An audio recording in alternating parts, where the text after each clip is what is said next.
We start class at 9. We usually have a break between 10:15 or 10:45, like somewhere in that time span.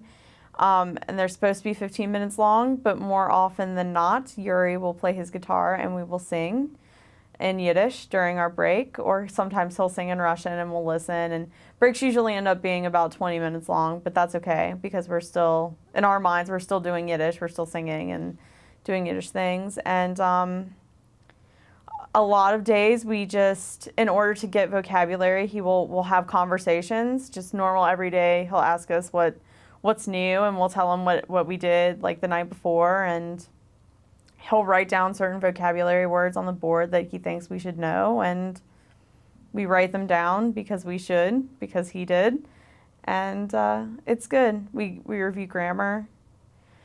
We try to review grammar every day, I suppose, with certain grammar points that we may not remember or that he finds when we do our homework that we're not strong in. It's a very Yuri organized class, which feels disorganized, but it really isn't, I guess. It's good. It's fun. It's very calm and relaxing. Like, the atmosphere is very, very not, it's academic, but it's not proper academic, I guess.